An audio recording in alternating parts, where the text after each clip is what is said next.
Students, in the previous classes we have calculated the force between any two charge or any three charges. Now if you have n number of charges in some geometrical conditions, then how we will make our analysis to get expand. Consider this problem. It is required to hold four equal point charges of q coulombs each in equilibrium at the corners of a square. Find the point charge that will do this if placed at the center of the square. So your complete system is in equilibrium condition by placing one charge at the center of the square. The other four charges are carrying a charge of q coulombs. So consider point A, B, C, D.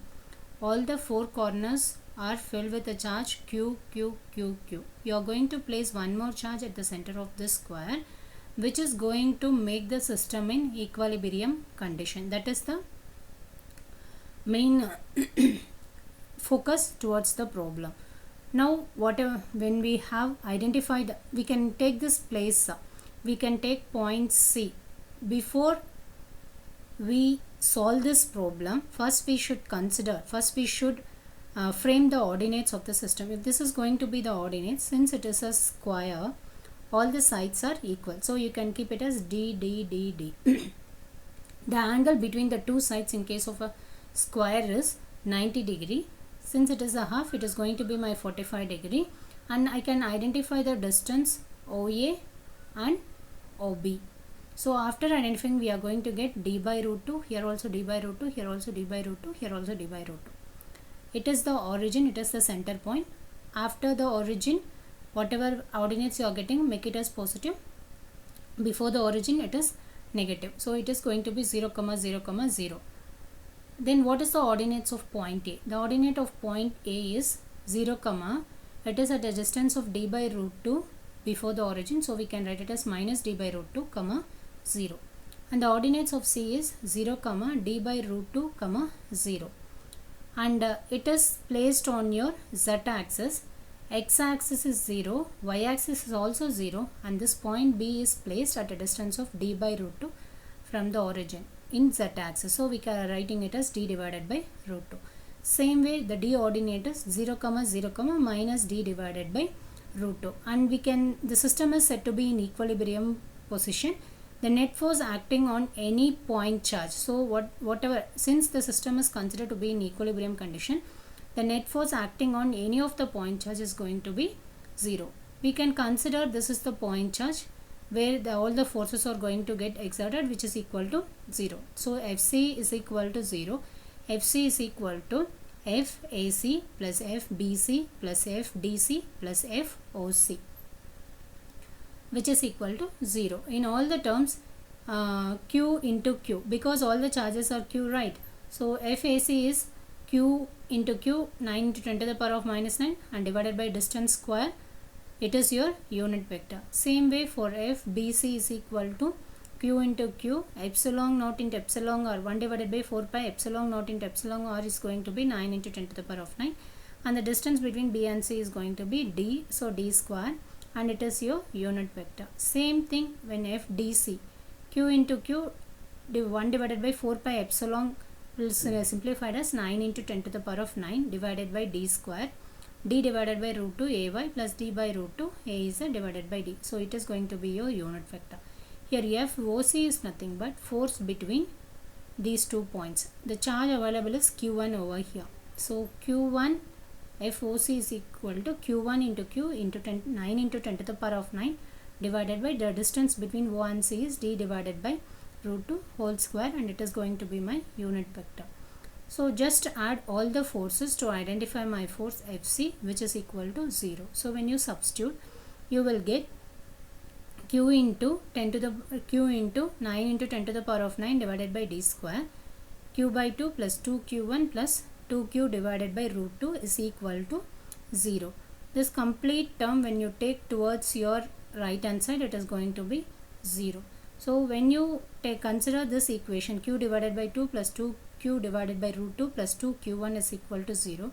From this you need to identify Q1. Why? Because this is the charge which is going to make the system in equilibrium condition. So the identified Q1 is 0.957 Q coulomb. It is the charge makes the system in equilibrium. concept is electric field intensity and numericals under that. So we know that according to Coulomb's law, force is equal to Q1 into Q2. Here if you consider one charge to be a test charge, we can write it as Q1 into Qt divided by 4 pi epsilon r square, and AR is your unit vector in the direction of your R factor. So Q1, Q2. Q1 is nothing but your source charge and Q2 is nothing but your test charge. R is the distance between your source charge to the test charge. Now electric field intensity is represented with the letter E, and R is nothing but your vector. Electric field intensity is defined as the force acting on this particular unit test charge. So we can write it as E is equal to F divided by Qt, Newton per Coulomb or Joule per meter. The unit for electric field intensity is Newton per Coulomb or Joule per meter. We can consider the source charge here and test charge here. Both are positive charges. So like charges repel each other. Since it is a positive charge, the fields are outwards. Here also it is a pass charge, so the fields are outwards. The electric field intensity due to at this point test charge. Electric field intensity is nothing but the force acting on this test charge due to source charge is nothing but electric field intensity. The smallest value of electron is 1.602 into 10 to the power of minus 19 Coulomb.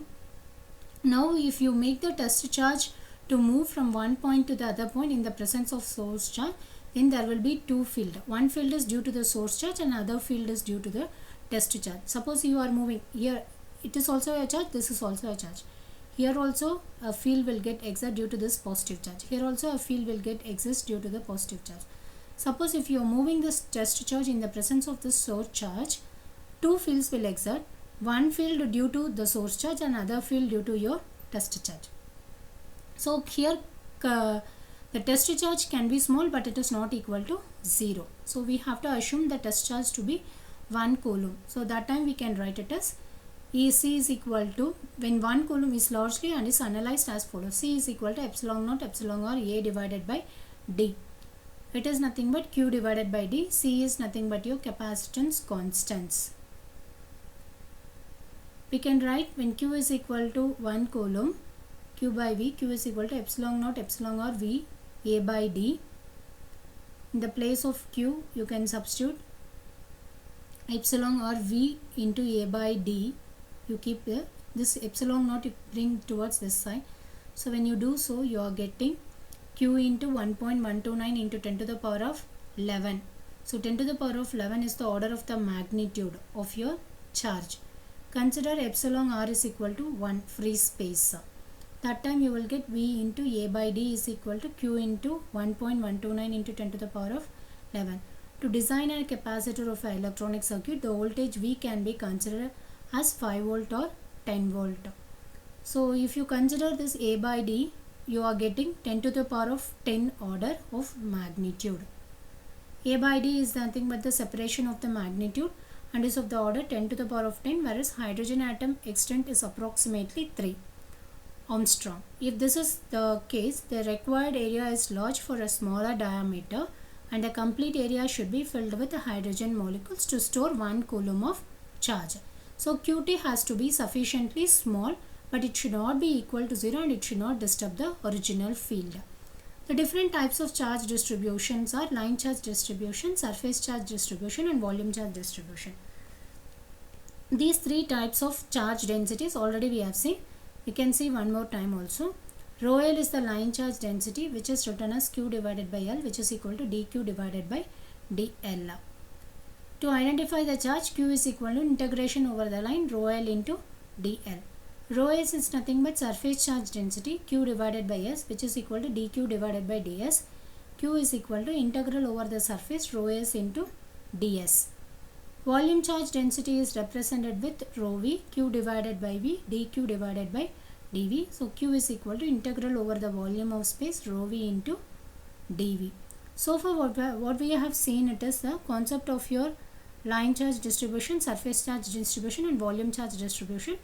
And one more important point what we have seen is the test charge can be small, but it should not be equal to 0 and it should not disturb the original field. The value whatever you are selecting over here, it should not disturb the original field. This is the concept of your electric field intensity.